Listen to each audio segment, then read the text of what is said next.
Hi hello guys. അപ്പോൾ ഞാൻ ഇന്ന് റൂമിൽ ഇരുന്ന് ഇങ്ങനെ ബോറടിച്ചപ്പം എന്തായാലും ഒരു സ്ഥലത്ത് പോകാമെന്ന് വിചാരിച്ചു. അത് വേറെ ഒന്നുമല്ല, കുറച്ച് കാര്യങ്ങളൊക്കെ ഞാൻ അതിനെക്കുറിച്ച് കേട്ടിട്ടുണ്ട്. എൻ്റെ തൊട്ടടുത്ത് ആയതുകൊണ്ട് തന്നെ എന്തായാലും പോയി ഒന്ന് കാണിക്കാം, നിങ്ങളെയും കാണിക്കുക എന്നുള്ള രീതിയിലാണ് ഞാനിപ്പോൾ ഇവിടെ ഇറങ്ങിയേക്കണേ. ഞാൻ നടന്നല്ല, എനിക്കൊരു സൈക്കിളുണ്ട് ദേ. അപ്പോൾ സൈക്കിളായിട്ടാണ് ഞാൻ അങ്ങോട്ട് പോകുന്നത്.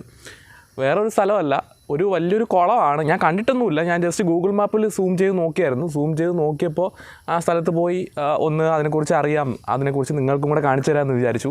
അതുകൊണ്ടാണ് ഞാൻ ഇറങ്ങിയത്. അപ്പോൾ നമ്മൾ പോകുന്നത് ഇവിടെ ഒരു ശ്രീ ശങ്കരനാരായണ മൂർത്തി ക്ഷേത്രമുണ്ട്. ആ ക്ഷേത്രത്തിന് അടുത്തിട്ടുള്ള ഒരു കുളമാണ്. ഇതിനെ മേലുകുളം എന്നാണ് അറിയപ്പെടുന്നത്. നമ്മളെ കരിമന്തലയിൽ നിന്ന് വെങ്കിടങ്ങ് വന്നിട്ട് അവിടെ നിന്ന് ഒരു ചെറിയ കട്ട് റൂട്ട് കയറണം. അത് നിങ്ങൾക്ക് പറഞ്ഞാൽ മനസ്സിലാവത്തില്ല, പക്ഷേ നിങ്ങൾക്ക് ഗൂഗിൾ മാപ്പിട്ട് വരാം. പക്ഷേ ഒരിക്കലും ഇവിടേക്ക് എന്താണ് ഒരു എൻജോയ്മെൻറ്റിന് വരാം എന്ന് വിചാരിക്കേണ്ട. ജസ്റ്റ് ആ സ്ഥലം ഒന്ന് കാണാൻ വേണ്ടി നിങ്ങൾക്ക് വരാം. ഇനി കൂടുതലായിട്ട് അതിനെക്കുറിച്ച് ആ കുളത്തെക്കുറിച്ച് അറിയാനായിട്ട് ഞാൻ പോകുന്നേ ഉള്ളൂ. അപ്പോൾ എന്തായാലും ബാക്കിയുള്ള വീഡിയോസിൽ അല്ലെങ്കിൽ ഇതിൻ്റെ തുടർ വീഡിയോയിൽ നിങ്ങൾക്ക് ഞാൻ എന്തായാലും കാര്യങ്ങൾ പറഞ്ഞു തരാം കേട്ടോ. അപ്പോൾ എന്തായാലും അങ്ങോട്ട് പോകാം. ഞാൻ എന്തായാലും ഞാൻ പോകുന്നൊരു വിഷ്വൽ കാണിക്കാം, ആ ചെറിയ വഴി നിങ്ങളെ കാണിച്ചു തരാം. ബാക്കിയുള്ള വീഡിയോസൊക്കെ അങ്ങോട്ട് ചെന്നിട്ട് കാണിക്കാം കേട്ടോ. ഓക്കെ, ഇതാണ് നമുക്ക് മുന്നോട്ട് പോകാനുള്ള വഴി എന്ന് പറയുന്നത്. അത്യാവശ്യം ഒരു ഇടുങ്ങിയ വഴിയാണ്. ഈ കാണുന്ന പോലെ വലിയ വാസ്റ്റ് ആയിട്ടുള്ള ഏരിയ ഒന്നും അല്ല കേട്ടോ. എന്തായാലും മുന്നോട്ട് പോയി നോക്കാം, നമുക്ക് എന്തെങ്കിലും കിട്ടാതിരിക്കത്തില്ല. അങ്ങനെ മുന്നോട്ട് വന്നപ്പോഴാണ് ഒരു ക്ഷേത്രം കണ്ടത്. അത്യാവശ്യം നല്ല പഴക്കമുള്ള ക്ഷേത്രമാണ്. ക്ഷേത്രം മതിലുകളൊക്കെ നിർമ്മിച്ചിരിക്കുന്നത് വെട്ടുകല്ല് കൊണ്ടാണ്. മണ്ണിൽ വെട്ടിയെടുത്ത കട്ടകൾ കൊണ്ടിട്ടാണ് നിർമ്മിച്ചിരിക്കുന്നത്. അത്യാവശ്യം നല്ല പഴക്കമുള്ളതാണ്. കുറ്റിച്ചെടികളും പുല്ലുകളും പായലൊക്കെ വളർന്നിട്ടുണ്ട്. ഞാനപ്പോൾ എന്തായാലും മുന്നോട്ട് പോകാൻ തന്നെ വിചാരിച്ചു. കുറച്ചകത്ത് കയറിയപ്പോഴത്തേക്ക് നല്ല തണുപ്പാണ്. കാരണം വെട്ടുകല്ലായതുകൊണ്ടാണ് നല്ല തണുപ്പാണ്. വളരെ നിശബ്ദമായിരുന്നു ആ സ്ഥലം. ആൾക്കാരുകളൊന്നുമില്ല. ചുറ്റും കുറച്ച് ആൾക്കാർ, അവിടെ പണിയുന്ന ആൾക്കാരും ആ സൈഡിലുണ്ട്. അല്ലാതെ ക്ഷേത്രത്തെക്കുറിച്ച് സംബന്ധിച്ച കാര്യങ്ങൾ ചോദിക്കാൻ പറ്റി ആരും തന്നെ ഉണ്ടായില്ല. അതിനെക്കുറിച്ച് അപ്പോൾ എനിക്ക് അറിയാനും പറ്റിയില്ല. എങ്കിലും അവിടെയുള്ള ഇടിഞ്ഞു പൊളിഞ്ഞ് കിടക്കുന്ന ആ ഭിത്തിയൊക്കെ ഞാനൊന്ന് പകർത്തിയെടുത്തു എൻ്റെ ദൃശ്യത്തിലോട്ട്. എന്തായാലും ആ സെക്ഷനും കൂടെ നിങ്ങളെ കാണിക്കാമെന്ന് തന്നെ വിചാരിച്ചു കേട്ടോ. അപ്പോൾ അങ്ങനെ തൊട്ട് മുന്നിലുള്ള ക്ഷേത്രം കൂടെ ഞാൻ എടുത്തു. ആ ക്ഷേത്രത്തിൻ്റെ ഭിത്തിയും കൈകാര്യം ചെയ്തിരിക്കുന്നത് ഈ പറഞ്ഞ വെട്ടുകല്ലുകൾ കൊണ്ട് തന്നെയാണ്. അതിൻ്റെ എഴുത്തുകൾ കണ്ടപ്പോൾ മനസ്സിലായി അത്യാവശ്യം പഴക്കമുള്ള ക്ഷേത്രം തന്നെയാണ്. അങ്ങനെ ഞാൻ ആ കുളത്തിൻ്റെ സൈഡിലോട്ട് എത്തിയുണ്ട്. അവിടെ ആ കാണുന്നത് ഒരു ചെറിയ ക്ഷേത്രമാണ്. ഇതാണ് നമ്മുടെ ഞാൻ പറഞ്ഞ ആ കുളമെന്ന് പറയുന്നത്. അത്യാവശ്യം വലിയ കുളമാണ് കേട്ടോ. നല്ല വെള്ളമൊക്കെ നിറഞ്ഞ് കിടപ്പുണ്ട്. അപ്പോൾ എന്തായാലും നമുക്ക് കാര്യത്തിലോട്ട് കിടക്കാം. ഈ കുളത്തെക്കുറിച്ച് നമുക്ക് അറിയാം.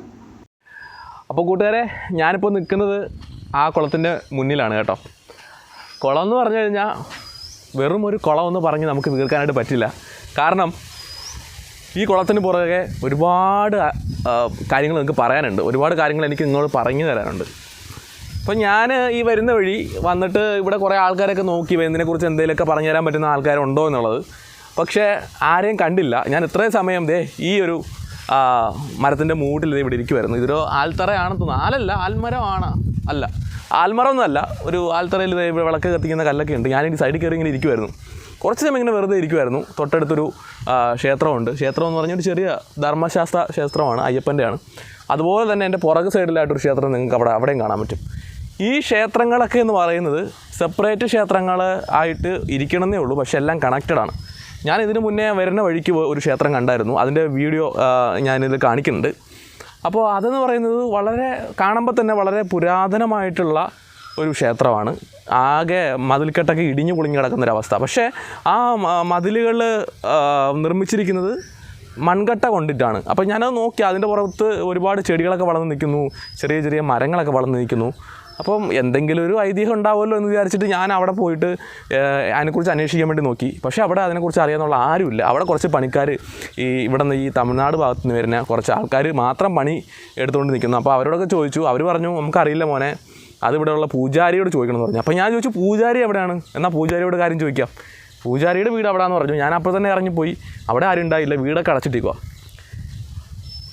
സംഭവം ഞാൻ ഈ സ്ഥലം കാണാൻ വേണ്ടി വരണം എന്ന് ചിന്തിച്ച് ഇറങ്ങിയപ്പോൾ ഞാൻ ജസ്റ്റ് അവിടെ കട്ടിലുമേ കിടക്കുമായിരുന്നു വെറുതെ. അപ്പോൾ എന്തായാലും എൻ്റെ കൂടെ വർക്ക് ചെയ്യുന്ന ചേട്ടൻ പറഞ്ഞു, പിന്നെ അവിടെ ആ സ്ഥലത്തുനിന്ന് പോകണം, സ്ഥലത്തിൽ പോയിരിക്കാൻ നല്ല അടിപൊളി വൈബാണ്. പിന്നെ അവിടെ വേറൊരു സംഭവമുണ്ട്, ഇവിടെ ഒരാൾ മരണപ്പെട്ടിട്ടുണ്ട് എന്ന് എന്നോട് പറഞ്ഞു.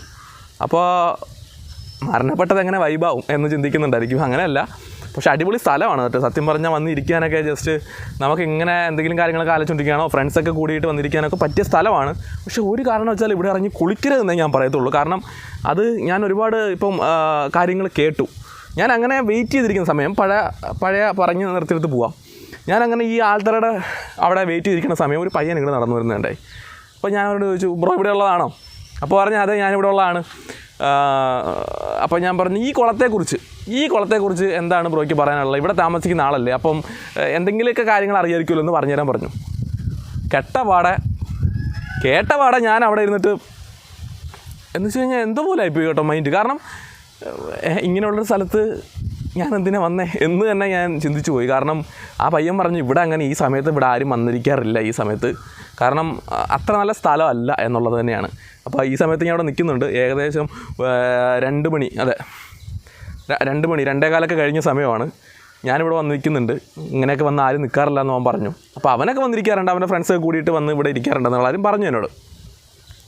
സംഭവം എന്താണെന്ന് വെച്ച് കഴിഞ്ഞാൽ ഈ പുറകിൽ കാണുന്ന ഈ കുളം ഉണ്ടല്ലോ, ഈ കുളത്തിൽ കുറച്ച് ആൾക്കാർ മരിച്ചു. അത് ഒരാളല്ല, ഞാൻ ഒരാളെന്ന് പറഞ്ഞ് കേട്ട് വന്നാൽ, പക്ഷേ ഒരാളല്ല, ഒരുപാട് പേര് ഈ കുളത്തിൽ മരിച്ചിട്ടുണ്ട്.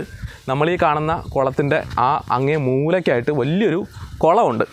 ഓക്കെ, ആ കുളം പണ്ട് മൂലം ഉണ്ടായിരുന്നതാണ്. ഇപ്പോൾ ഈ കണ്ട് കിടക്കുന്ന ഈ വെള്ളം, ഇത്രയും നിറഞ്ഞു കിടക്കുന്ന വെള്ളം, ഇത് ഏറ്റവും വെള്ളം നിറഞ്ഞ് നിൽക്കുന്ന ഒരു സന്ദർഭമാണ് ഇപ്പോൾ കാണുന്നത്. ഈ വെള്ളം അങ്ങ് കുറയുന്ന സമയമുണ്ട്. ആ സമയം നമുക്ക് ഈ ഒരു അരയോട് അത്ര തന്നെ വെള്ളം ഉണ്ടാവുള്ളൂ. അപ്പോൾ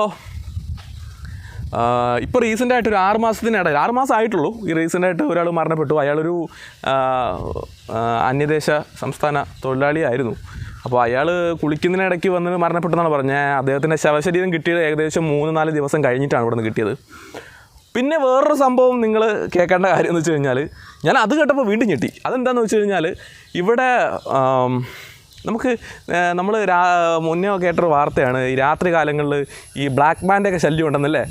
അത് ഏറ്റവും കൂടുതൽ നടന്നത് ഇവിടെ നിന്നാണ് പയ്യൻ പറഞ്ഞത്.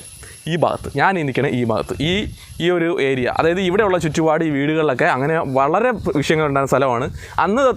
അന്നത്തെ ദിവസങ്ങളിൽ രാത്രികളിൽ ആളുകളൊക്കെ ഈ സ്ഥലത്ത് ഇവിടെ കൂടിയിരിക്കുന്നുണ്ടായിരുന്നു. എല്ലാവരും വന്ന് പന്തമൊക്കെ കത്തിച്ച്, പന്തമൊക്കെ എൻ്റെ കയ്യിൽ നിന്നിട്ട് പറഞ്ഞത്, അങ്ങനെയല്ല, ടോർച്ചൊക്കെ പിടിച്ച് അവർ വന്ന് ഇവിടെ ഇങ്ങനെ ഇരിക്കുന്ന ഒരു പതിവായിരുന്നു. കാരണം ഇങ്ങനെയുള്ള ഒരു ശല്യം കൂടി വന്നപ്പോഴാണ് ഈ ആൾക്കാരെല്ലാം കൂടെ ഇവിടെ ഇരിക്കാൻ തുടങ്ങിയത്. അപ്പോൾ അങ്ങനെ ഒരു വാർത്ത ഇവിടെ ഉണ്ട്. അപ്പോൾ ഇവിടെയാണ് ആ സംഭവം ഉടലെടുത്തതെന്നാണ് ആ പയ്യൻ എന്നോട് സംസാരിച്ചത് കേട്ടോ.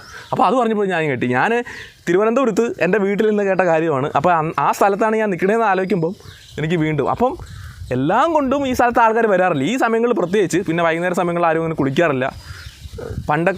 പണ്ട് മീൻസ് കുറച്ച് ആളുകൾക്ക് മുന്നേ വരെ, ഈ ഒരു 6 മാസ കാലത്തിന് മുന്നേ ഒക്കെ ആൾക്കാരൊക്കെ വന്ന് സ്ഥിരം കുളിച്ചുകൊണ്ടിരുന്ന സ്ഥലമാണ്.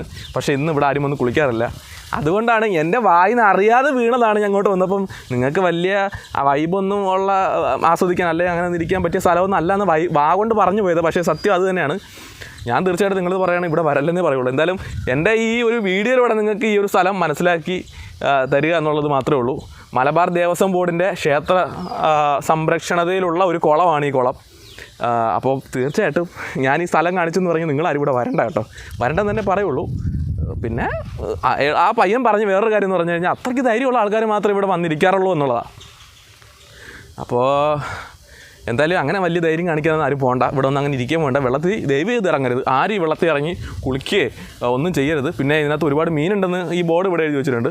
തൊട്ട് പുറകിൽ ഒരു ബോർഡുണ്ട്, ഒരു റെഡിൽ, അതിൽ കൃത്യമായിട്ട് എഴുതി വെച്ചിട്ടുണ്ട് ഇവിടെയുള്ള മീനുകളൊന്നും ആരും പിടിക്കരുതെന്നുള്ള കാര്യം. അപ്പോൾ എന്തായാലും ഞാൻ നിങ്ങൾക്ക് കുറച്ചും കൂടെ ഈ ഒരു കുളത്തിൻ്റെ ഒരു വിഷ്വൽ നിങ്ങൾക്ക് കാണിച്ചു തരാം കേട്ടോ. അപ്പോൾ എന്നിട്ട് നമുക്ക് ബാക്കി കാര്യങ്ങൾ പറയാം. ഓക്കെ, അപ്പോൾ എന്തായാലും വീഡിയോയിലോട്ട് നമുക്ക് പോവാം, അതിൻ്റെ ദൃശ്യങ്ങളിലോട്ട് നമുക്ക് പോവാം. ഓക്കെ, അപ്പോൾ ഇതാണ് ഞാൻ ഈ പറഞ്ഞ കുളത്തിൻ്റെ ദൃശ്യം.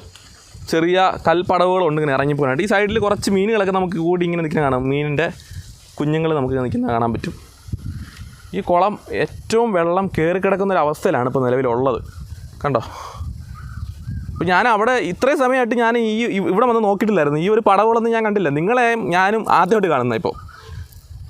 അപ്പോൾ ഇങ്ങനെ ഇറങ്ങി പോകുമ്പോഴത്തേക്കും ഇവിടെ ആൾക്കാരൊക്കെ വന്നിട്ട് കുളിച്ച തോർത്തും ചെരുപ്പും ഒക്കെ കിടപ്പുണ്ട്.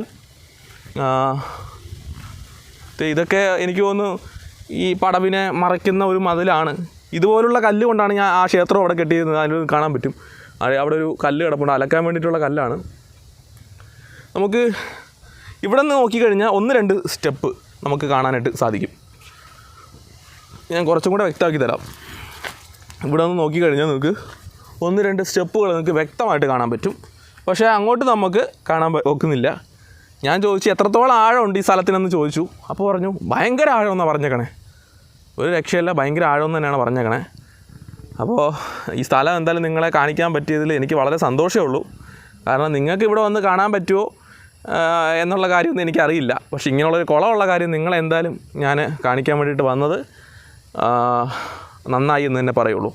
ഓക്കെ, അപ്പോൾ എന്തായാലും ഈ ഒരു കുളവും ഈ പരിസ്ഥിതിയെക്കുറിച്ചും എനിക്ക് നിങ്ങളോട് 2 വാക്ക് സംസാരിക്കാൻ പറ്റിയതിൽ വളരെ സന്തോഷമുണ്ട്. അതോടൊപ്പം തന്നെ ഇനി വരുന്ന വീഡിയോയിൽ കാണാം. അപ്പോൾ ദയവ് ചെയ്ത് ഈ സ്ഥലത്തോട്ടാരും വരല്ലേ കേട്ടോ. ഓക്കെ, ആത്മാർത്ഥമായിട്ട് പറയണതാണ്. വേണ്ട, നമ്മളിൽ ഒരാൾ നമ്മളെ ഒരു വീഡിയോ കണ്ടിട്ട് ആരും വന്ന് ഇങ്ങനെ വന്നിട്ട് എടാ, ചിലവർക്കും പല മൈൻഡും പല രീതിയിലുള്ള ആൾക്കാരാണല്ലോ. കുളം കാണുമ്പോഴത്തേക്കും നീന്താനുള്ള ഇഷ്ടം ഉണ്ടാവും. പക്ഷേ ദൈവം ഇത് ഇങ്ങനെയുള്ള സ്ഥലങ്ങളിൽ, ഈ ഒരു കുളം മാത്രമല്ല, ഏത് കുളത്തിൽ എവിടെ പോയി ഇറങ്ങി നമ്മൾ പരിചയമില്ലാത്ത ഒരു സ്ഥലത്ത് ഒരു കുളത്തിലും പോയി ഇറങ്ങരുത്. It's very dangerous. സോ അപ്പോൾ അടുത്ത വീഡിയോ കാണുന്നവരെ ബൈ ബൈ. അപ്പോൾ എൻ്റെ വീഡിയോ ആദ്യമായിട്ട് കാണുന്നവർ എൻ്റെ ചാനൽ സബ്സ്ക്രൈബ് ചെയ്യുക, ലൈക്ക് ചെയ്യുക, ഷെയർ ചെയ്യുക. Tata, bye bye. അടുത്ത വീഡിയോ കാണാം.